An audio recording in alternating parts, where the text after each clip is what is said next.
You can't do that. It's wrong. There's a joy in being bad, in rooting for the villain sometimes, in breaking the rules of society, if only vicariously. Today we're going to explore the work of a man who understood this, and whose work is replete with examples of gleeful immorality and mischief. We'll learn a little bit about the man. I'll read one of his great short stories, and then we'll discuss the good, the bad, and the useful in his work. So get ready, because today we're going to learn about Hector Munro, better known by his pen name Saki.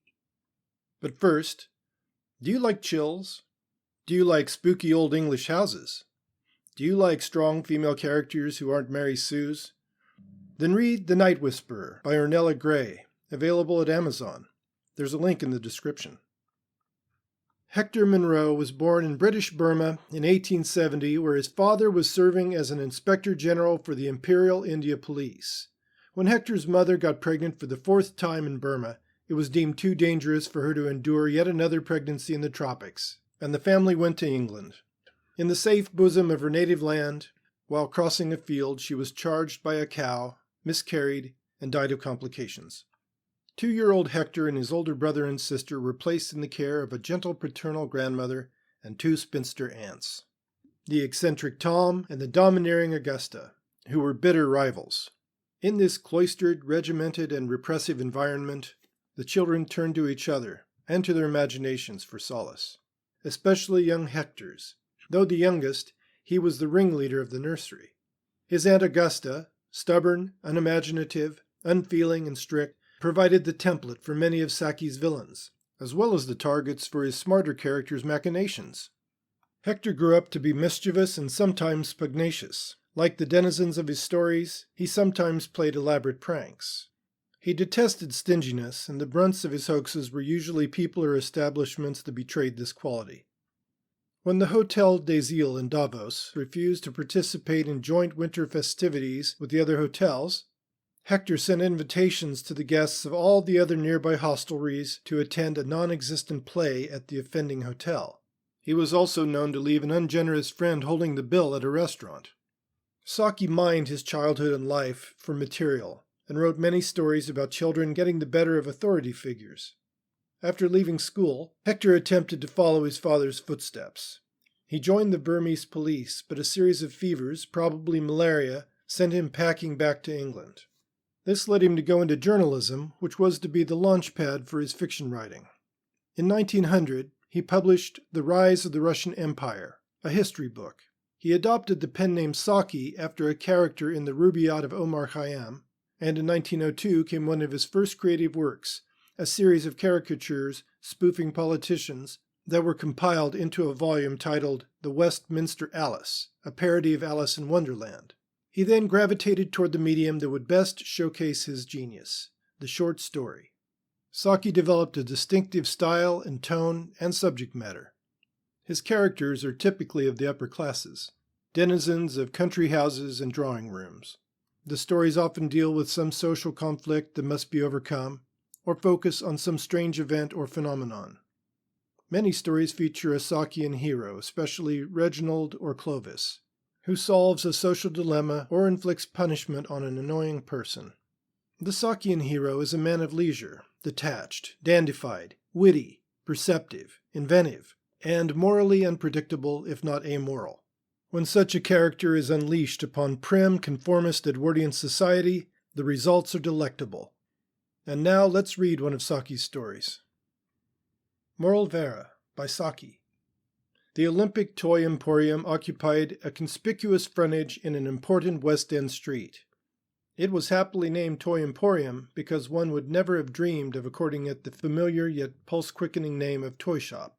There was an air of cold splendor and elaborate failure about the wares that were set out in its ample windows.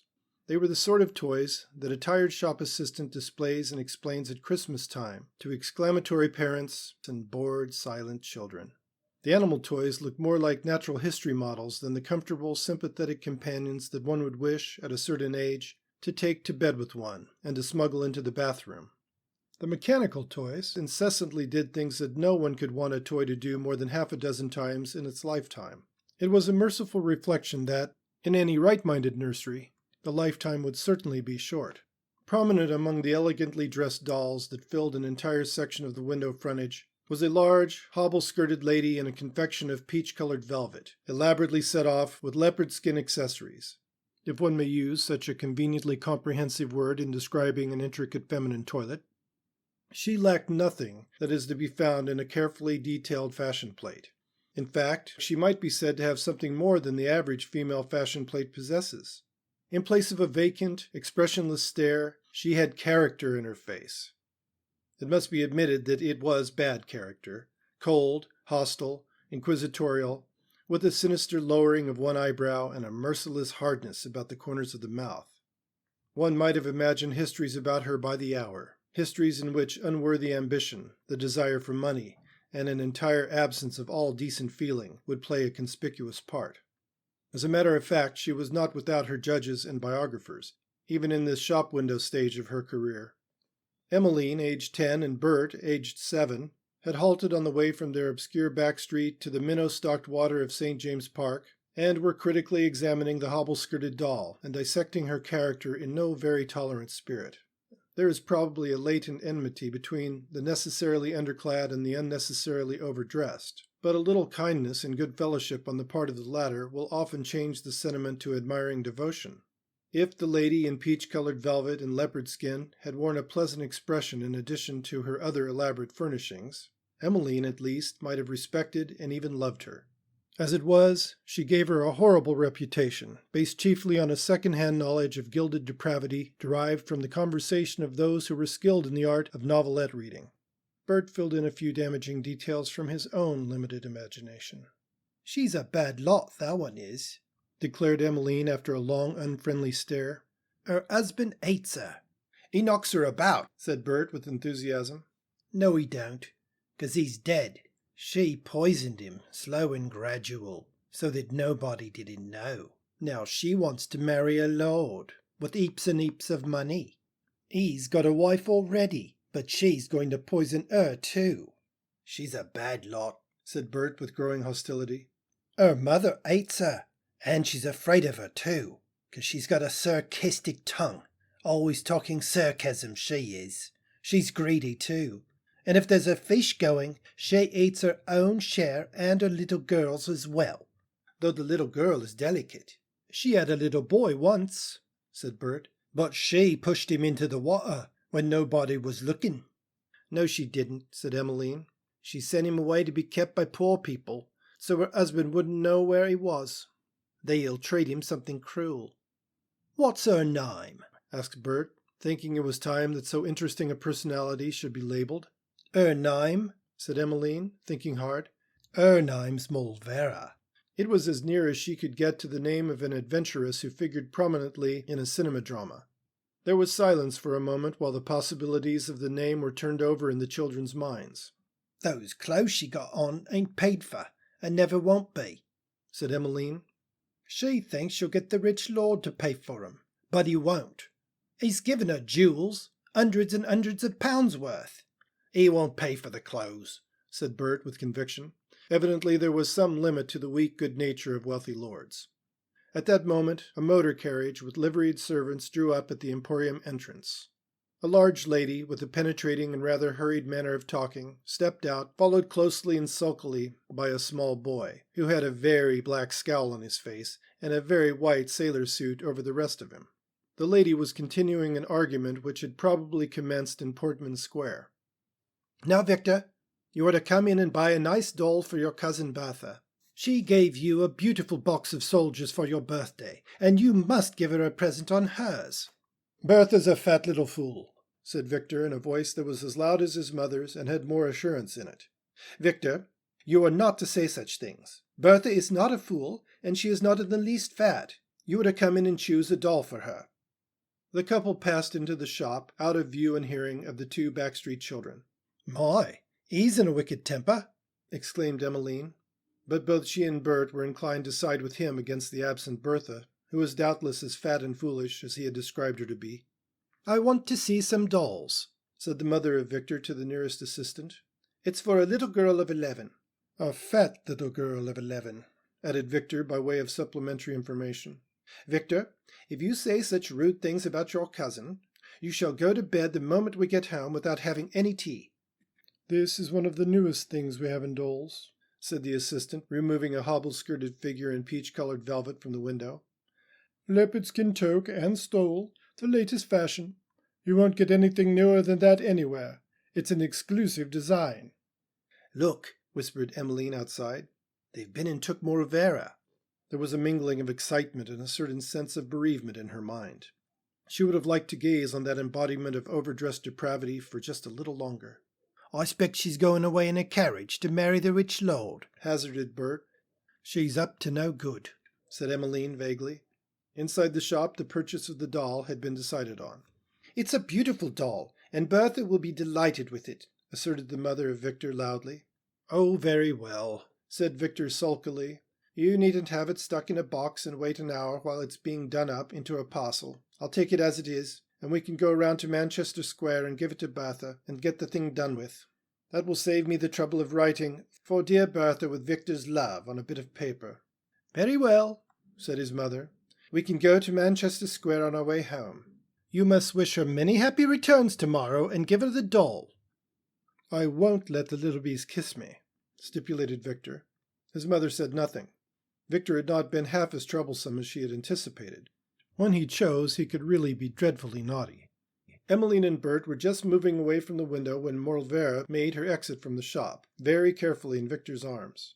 A look of sinister triumph seemed to glow in her hard, inquisitorial face. As for Victor, a certain scornful serenity had replaced the earlier scowls. He had evidently accepted defeat with a contemptuous good grace. The tall lady gave a direction to the footman and settled herself in the carriage.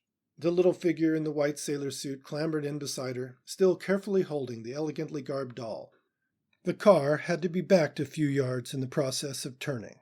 Very stealthily, very gently, very mercilessly, Victor sent Morvera flying over his shoulder, so that she fell into the road just behind the retrogressing wheel. With a soft, pleasant-sounding scrunch, the car went over the prostrate form. Then it moved forward again with another scrunch. The carriage moved off and left Bert and Emmeline gazing in scared delight at a sorry mess of petrol-smeared velvet, sawdust, and leopard skin, which was all that remained of the hateful Morvera. They gave a shrill cheer and then raced away shuddering from the scene of so much rapidly enacted tragedy. Later that afternoon, when they were engaged in the pursuit of minnows by the waterside in St. James Park, Emmeline said in a solemn undertone to Bert, "I've been thinking. Do you know who he was? He was her little boy, what she sent away to live with poor folks. He come back and done that." So that's a small sample of Saki's brilliance. But no writer is without sin. Let's take a look at a few of Saki's. If we judge him by today's standards, two of his most obvious sins are speaker attributions and an excess of adjectives. Speaker attributions are when you attempt to describe the way someone says something, like he said angrily, she said shyly, or if you use anything other than he said, like he spat, he growled, he exclaimed. And by the middle of the 20th century, all of these things were considered the signs of a hack. In the case of excessive adjectives, that's a sign that someone is too lazy to describe something in more visual terms. For example, calling something exotic or alien rather than trying to describe it in a way that the reader feels that the thing is exotic and alien. Over the course of the 20th century, especially after the advent of movies, writers attempted to show rather than tell. But by the 20th century, writers were attempting to immerse the reader in the story and create a more visceral and immediate experience. This led to more subtle and inobtrusive ways of describing things. But things were a bit different in Saki's day. Little is fleshed out very fully in these stories, but generally it's okay because Saki suggests so much with so few words, and the stories often deal with types and caricatures rather than with realistic characters and situations. So while Saki's writing is very clever and intelligent and insightful, I don't think he was attempting to write literature. So now let's look at his virtues. I like his black humor, his general naughtiness, the pleasure of the unexpected, the thrill of the surprise, the satisfaction of seeing unlikable people outwitted, and his often elegant turns of phrase. While Saki's stories are funny, they have a lot to say about human nature, which he reveals to be childish, self-interested, casually cruel, and blind to consequences that don't directly affect it. Saki's children are often calculating little Machiavellians in ribbons and sailor suits, though often they are forced to these extremes in order to cope with tyrannical adults. What's interesting is that even though these stories are full of callousness and even death, they're not depressing at all. In addition to being a clever and original storyteller, Saki was a brilliant stylist. I love intricately crafted writing, and Saki's sentences are full of witty surprises. They seem to be going one way and then take an unexpected turn. Here are a few examples. This is Clovis speaking of the flabby do-nothing Waldo. He remarks, "Waldo is one of those people who would be enormously improved by death." That's from the Feast of Nemesis. And this is from The Unbearable Bassington. When one's friends and enemies agree on any particular point, they are usually wrong. And this is from The Treasure Ship. Where money was in question, Vasco's conscience was liable to fits of obstinate silence. Quips like these are much less funny without their full context, but I think they give you the idea. So what can we as writers learn from Saki? First of all, he was a keen observer of people. This allowed him to limn identifiable characters with very few words. And Saki was also a consummate schemer. His stories are full of clever devices used to trick, bilk, embarrass, expel, blackmail, coerce, and disquiet. This is one of the chief skills any writer can learn from him, how to set up situations that will force one's characters to act, which is, after all, the very essence of plot. And while Saki's plots are often absurd or have humorous consequences, they are nevertheless useful, because such inventiveness can be adapted to any genre or medium. There's no doubt that Saki is a bit old-fashioned, passé, and in some ways obsolete. The world he writes about has vanished. The rigid social rules have broken down. Still, I think there's a lot we can learn by reading and studying him. We can learn techniques for exposing the absurdities of people and society. We can learn to use more interesting and surprising verbs. Saki has a great deal to teach us about tone and mood and dialogue. There's a great deal we can learn from him or from any great writer. But we have to be willing to read carefully and study. The works of great writers provide us with the tools of our craft. Whether you want to write a blog or a novel or anything else, versatility is seldom a handicap. I say read widely and read well, and don't limit yourself to what everybody else is reading. Sample the older writers. You may find they have more to offer than you think. Originality, creating a distinctive voice, tone, and point of view, these things come with experience. Imitating a writer you like can be a useful step on your road to originality. We can all learn from the giants, and there is, after all, very little that is new under the sun. Becoming a great writer requires practice, a passion for excellence, and a roving curiosity. Saki was 43 when the First World War began. Despite his age and questionable fitness, he enlisted and entered the trenches as a private soldier. He'd always dreamed of fighting in a European war, and he finally got his wish. His letters to his sister tell of a man determined to do his part. He seemed almost to have reveled in the hardships. He refused promotions because he wanted to know what it was like to be a soldier before he had to lead soldiers. And yet one gets the feeling that he was already a kind of leader. Saki had a gift for organizing clubs and recruiting people to his escapades. More to the point, he rallied his fleeing comrades to hold a position in battle in August of 1916. And yet what stands out in the accounts of those who knew this man, whose stories are populated by cold-blooded opportunists and playboys, is his unfailing humanity. He cared about the men he served with, especially the humblest.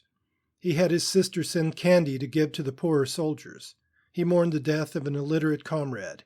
He gave half of his allowance of bed straw to a dog chained in a kennel that had to sleep on hard stones. Not the sort of man you might expect to have written so often of frivolous opportunists. But war is indifferent to merit and decency. On the dark winter morning of November 14, 1916, as Saki and his comrades were taking cover in a bomb crater in no man's land during the Battle of the Somme, he was shot in the head and killed by a sniper. His last words were, "Put that bloody cigarette out!"